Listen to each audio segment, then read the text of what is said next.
Passons à présent aux critères qui déterminent un pervers narcissique, du 16e au 20e critère.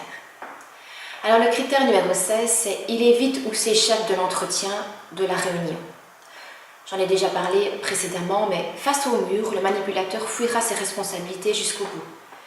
C'est un mode de fonctionnement récurrent lorsqu'il ne contrôle pas la situation, surtout quand il a en face de lui plusieurs personnes dont le libre arbitre sera foncièrement plus dur à faire vaciller.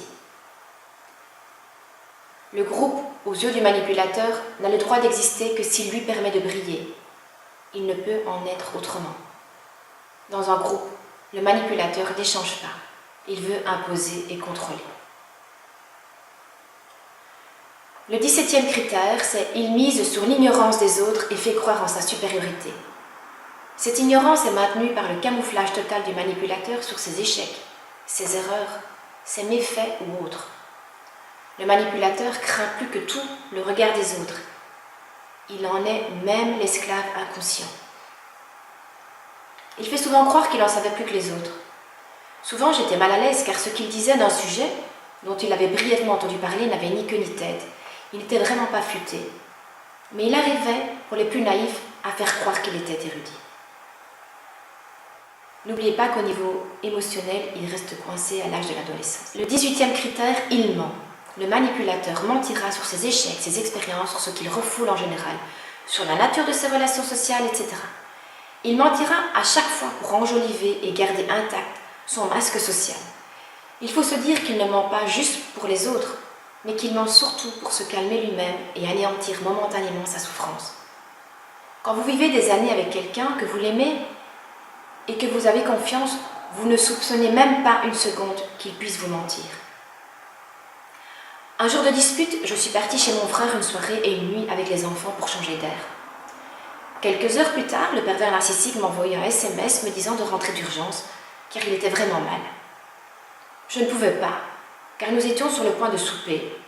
On était à 150 km, et puis je commençais à ne plus être aussi soumise.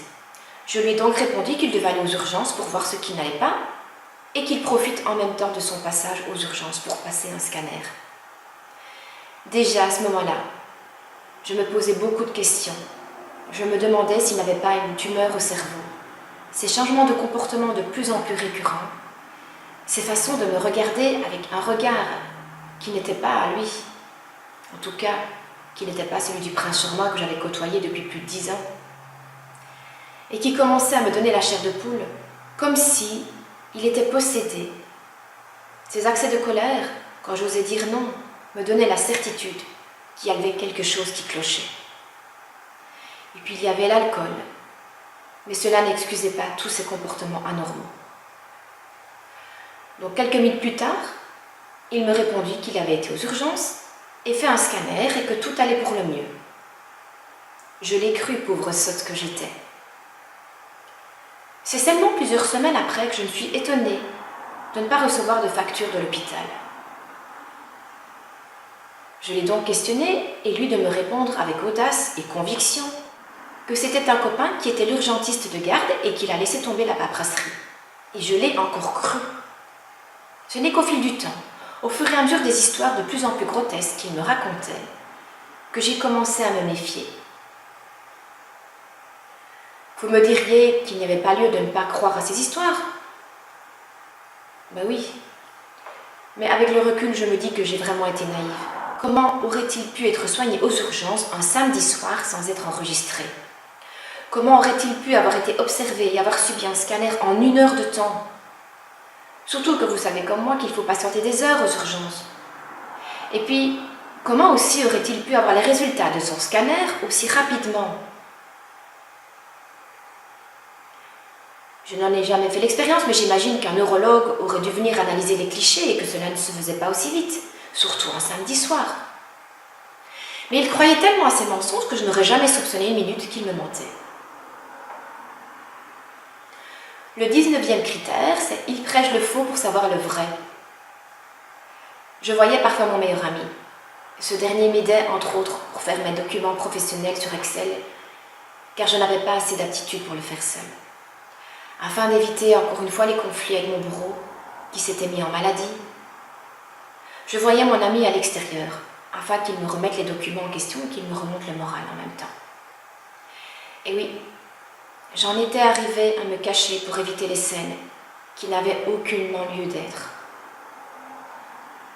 À mon retour dans mon escapade, le PN me questionnait de manière détournée. « Tu es parti faire des courses? Tu n'as vu personne? Tiens, tu ne me parles plus de ton copain.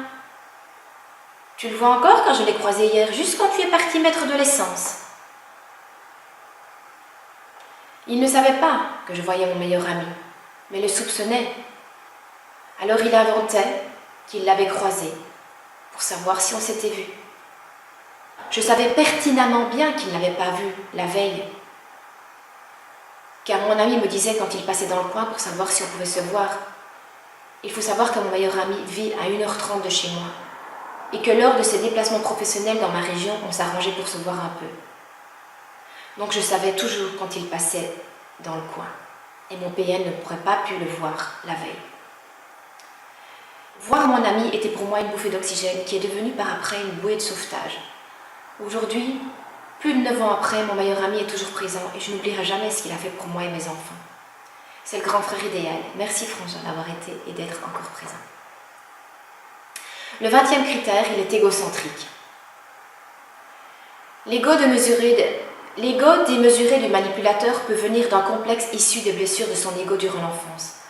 Arrivé à l'âge adulte, le manipulateur stimulera un besoin de s'affirmer qui ne connaîtra aucune limite. C'est vrai, ce genre de personnage ne pense qu'à lui, mais ce qui peut être aussi parfois le cas de personnes non perverses, narcissiques.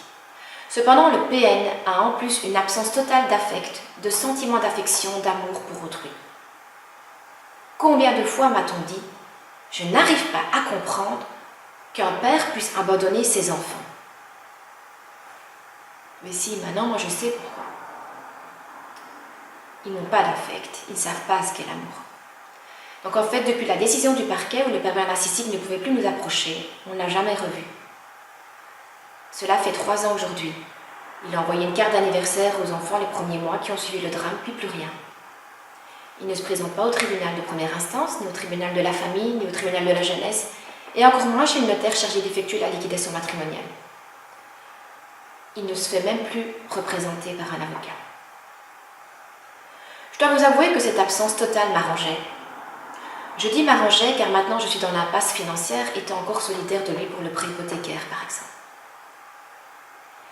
Mais tous ces mois, sans revoir notre bourreau nous a permis de panser nos plaies, petit à petit. Il était absent physiquement, psychologiquement et évidemment financièrement. Aucune pension alimentaire ni autre charge n'ont été versées depuis 3 ans. Oui, il a bel et bien abandonné sa famille et ses devoirs. Mais monsieur est égocentrique et je suis certaine qu'il a refait sa vie ailleurs.